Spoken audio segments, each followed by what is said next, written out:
You said this was all a hoax. Has your Attorney General told you this was a hoax? What evidence have you seen of that? No, it's not the Attorney General, no. I know it's a hoax. It's started by Democrats. It's been run by the Democrats for 4 years. You had Christopher Wray and these characters and Comey before him. And it's a bad group. It started, actually, look at the Steele dossier that turned out to be a total hoax. The 51 agents, the intelligence, so-called intelligence agents, it was a hoax. It's all been a big hoax. It's perpetrated by the Democrats. And some stupid Republicans and foolish Republicans fall into the net. And so they try and do the Democrats' work. The Democrats are good for nothing other than these hoaxes. They're bad for policy. They're bad for picking candidates that can get elected. Like in New York, we have a communist running. He may get elected too, actually, but he'll destroy the city. It's I call it the Epstein hoax. It takes a lot of time and effort. Instead of talking about the great achievements, we've had a great gentleman yesterday, as you know, went on CNBC and he made the statement that Trump may go down as the greatest president of all in the United States. And instead of talking about the things we've achieved, we've had tremendous achievement. They're wasting their time with a guy who obviously had some very serious problems, who died 3-4 years ago. I'd rather talk about the success we have with the economy, the best we've ever had, and all of the things we've done, including the Middle East. I mean, you see it. Instead, they want to talk about the Epstein hoax. And the sad part is it's people that are really doing the Democrats' work. They're stupid people. Why do you think your supporters in particular have been so interested in the Epstein story and so upset about how it's been handled? Why do you think that is? Why they would be so interested? He's dead for a long time. He was never a big factor in terms of life. I don't understand what the interest or what the fascination is. I really don't. And the credible information's been given. Don't forget, we went through years of the Mueller witch hunt and all of the different things, the Steele dossier, which was all fake. All that information was fake. But I don't understand why the Jeffrey Epstein case would be of interest to anybody. It's pretty boring stuff. It's sordid, but it's boring. And I don't understand why it keeps going. I think really only pretty bad people, including fake news, want to keep something like that going. But credible information, let them give it. Anything that's credible, I would say let them have it. There's been a lot of discussion about the Epstein files and the president's comments yesterday calling it a hoax. Can you clarify which part of the Epstein hoax is the hoax part?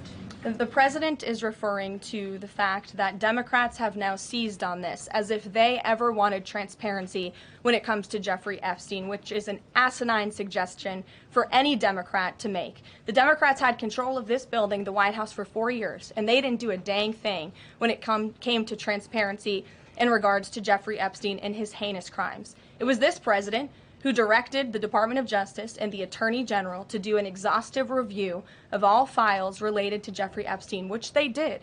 The Attorney General and the FBI, led by Pam Bondi, Dan Bongino, Kash Patel, these are great patriots, some of the most trusted voices in the Republican Party movement. It's part of the reason the president appointed them to these high law enforcement positions, and they spent many months going through all of the files related to Jeffrey Epstein, and they concluded what they found in that memo, which they drafted and they released. And so the president has been transparent. He has followed through on his promises to the American people, but he doesn't like to see Democrats and the mainstream media covering this like it's the biggest story that the American people care about.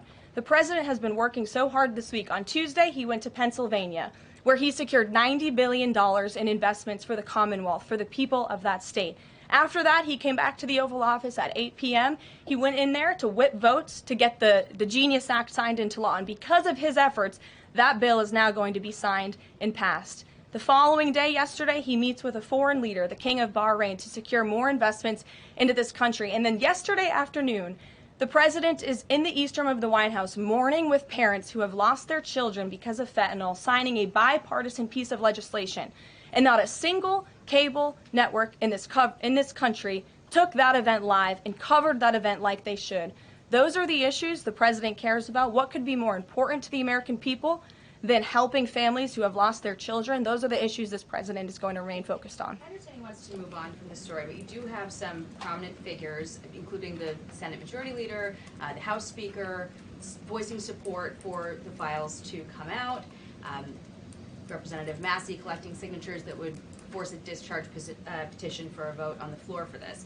It doesn't seem to be going away. What is stopping the administration from just redacting any sensitive information, grand jury information, and putting out what is appropriate so that the American people can decide and then let this story die? Well, in terms of redactions or grand jury seals, those are questions for the Department of Justice. Those are also questions for the judges who have that information under a seal. And that would have to be requested, and a judge would have to approve it. That's out of the president's control. He has said, in agreement with some of the leaders on Capitol Hill, that if the Attorney General and the Department of Justice come across any other credible evidence, they should provide that to the American people. The president has said that, and he agrees with them on that. Why did you fire Maureen Comey? The Department of Justice did, and I would defer you to them. Dasha. Has the White House been directly in touch with some of the MAGA influencers that are still not satisfied with the administration's handling? And has the message to them been similar to what the president has said, which is sort of either let this go or we don't need your support? Well, look, the president and this team are always in contact with the president's supporters, with voices of many kinds on both sides of the aisle. I think that's part of the reason this president is a great president, because he's willing to listen and hear other people's perspectives. But ultimately, he has led this country, not just over the past 6 months to historic success, but also through his first 4 years as president. And as the leader and the creator of the MAGA movement, he has led through these perilous times for our country based on instinct and in the best interest of the country. And as I always say, the American people should trust in President Trump. The president wants trust right now, big area right now, and he is, as the kids would say, big mad today about people pestering him about the Jeffrey Epstein case and the case file. And he went off today and said basically, I saw the post. Yeah, he was not feeling the love, and he said that. We heard from his daughter-in-law, the former co-chairwoman of the Republican National Committee, more is coming. We're going to get more information out to people. We heard the Speaker of the House say more information we need to have more information. We need more transparency. No one has given the FBI and the Justice Department a harder time than you over the course of your career. You have been a thorn in their sides for a long time. What should happen here, and what do you think did happen here? Well, first of all, I have confidence in the president and his team. Working, you're right, we work with the Justice Department. The Judiciary Committee works with Justice Department all the time. Now, it's night and day compared to, night and day working with Pam Bondi and Todd Blanche and Kash Patel and Dan Bongino versus Merrick Garland, Lisa Monaco, and Chris Wray. In fact, I think Kash, we sent him 7 subpoenas on the second day on the job, asking for information. We got the information. Go figure. So I have complete confidence in President Trump and his team. We've been working on this prior to this whole Epstein issue this last week and a half. But there's an annual trek that the Attorney General, and you know this, Chris, the Attorney General and the Deputy Director make to Capitol Hill in front of the Judiciary Committee. We've been working on that. We think we've got dates already scheduled later this summer. Well, they'll be in front of the committee, and I've told everyone, you can ask them. You know how those things go. Yeah. Republicans don't have questions for them. Democrats don't have questions for them on this issue and a host of other issues. And so we've already been working on that. And I think that's how it should proceed. And we've, like I said, been working on scheduling this. We think it's going to happen when we as soon as we get back from the August break. Over Epstein, the Epstein files, should they be released, as folks on the right say? Look, the White House has a lot more information about that than I'm privy to, so I have to trust that they'll make the right decision, but I think they will, so we'll see. Do you have faith in Bondi? Do you have faith in Bondi? I do. Thanks, guys. The American people deserve to know the truth, the whole truth, and nothing but the truth as it relates to this whole sordid Jeffrey Epstein matter. Democrats didn't put the Jeffrey Epstein thing into the public domain. This was a conspiracy that Donald Trump, Pam Bondi, and these MAGA extremists have been fanning the flames of for the last several years. And now the chickens are coming home to roost. The American people deserve to know the truth. What, if anything, is the Trump administration and the Department of Justice hiding? What are you hiding? If you're not hiding anything, prove that to the American people. And if you are trying to hide something, as many of Donald Trump's MAGA supporters apparently believe, then the Congress should actually work hard to try to uncover the truth for the American people. There are only two things that are possible here. Option one, Donald Trump, Pam Bondi, and the MAGA extremists intentionally lied to the American people for years about the Jeffrey Epstein situation. That's option one. Option two is that, in fact, there's reason for the American people to be concerned as it relates to what information has not been released that could be damaging to the Trump administration and the friends and family of the Trump administration and their billionaire corrupt supporters. And so they're actively engaging in a cover-up. Option one, they lied for years. Option two, they're engaging in a cover-up. At this point, it seems reasonable that can only be one of the two things. And so it's Congress's responsibility in a bipartisan way to ask the questions and try to get answers on behalf of the American people. On the issue of the Epstein files.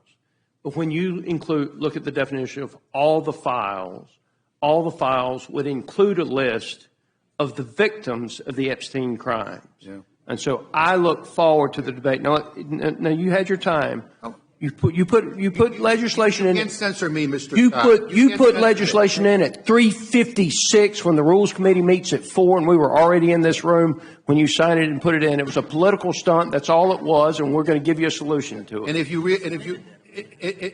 you read the amendment, Mr. Scott, you would realize that there are exceptions to protect the victims of these crimes. And by the way, our language has been out. No, there are not. There are not. In the Massey counter bill, there are. That is not what you offered. That is not what you offered. You said all the files, and we have a responsibility to protect the victims. Mr. Scott, and we know where you are. Yeah, we know where you are, Mr. You're the party of child victims. That's why you opened the border. That's why you opened the border. How many children got raped coming across that border because of what the Democratic Party did? Who voted to cover up the facts. Okay. We have a hearing here, and we're going to follow our regular order. Thank you very much. Are you satisfied with what you've seen of the Department of Justice? Should the disclosures have been more fulsome?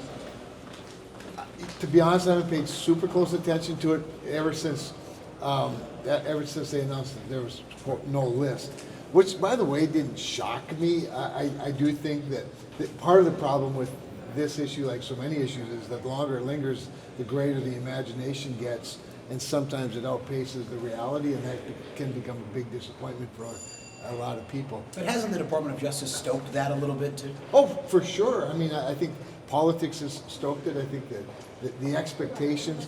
You know, it's one thing when you're running for office or you're helping a candidate run for office, and you know everything's sort of flying, and then you get elected to those offices and appointed to those offices, and then the reality sets in. Sometimes, like I said, it's often disappointing. Hey, I walk in the cloakroom in the United States Senate sometimes and think, boy, would people be disappointed with this reality. You know, I mean, it's never quite as good as you think it might be, and I think that's you know, there's plenty of, I suppose, blame to go around for the expectation. Well, that said, like I said, I've not been overly observant of it because it's not all that interesting. Because one thing I know for sure is my name's not on any Jeffrey Epstein list.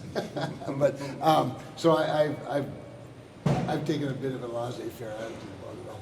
Senator, on the rescissions package, are you concerned about any drop in funding to public broadcasting? Senator Rounds expressed some concerns about that, and Senator Collins with PEPFAR. Do you want to see any changes to the rescissions bill at all?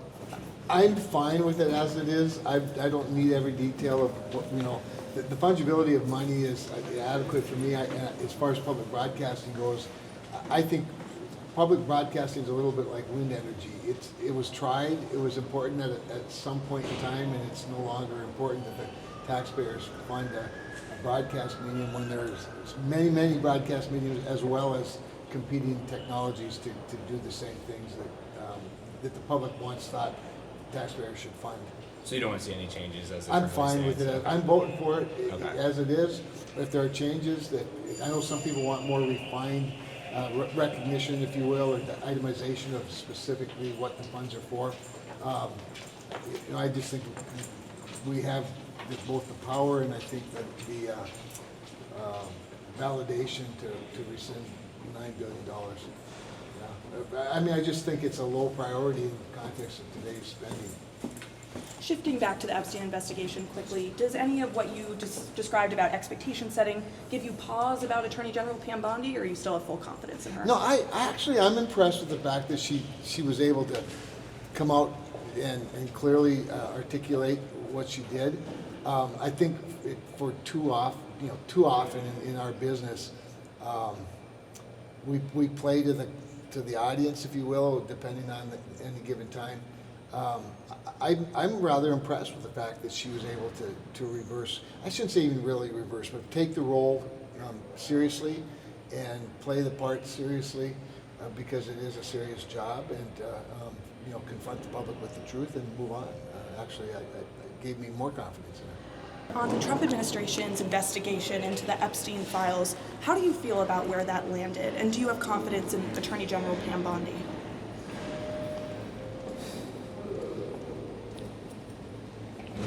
Well,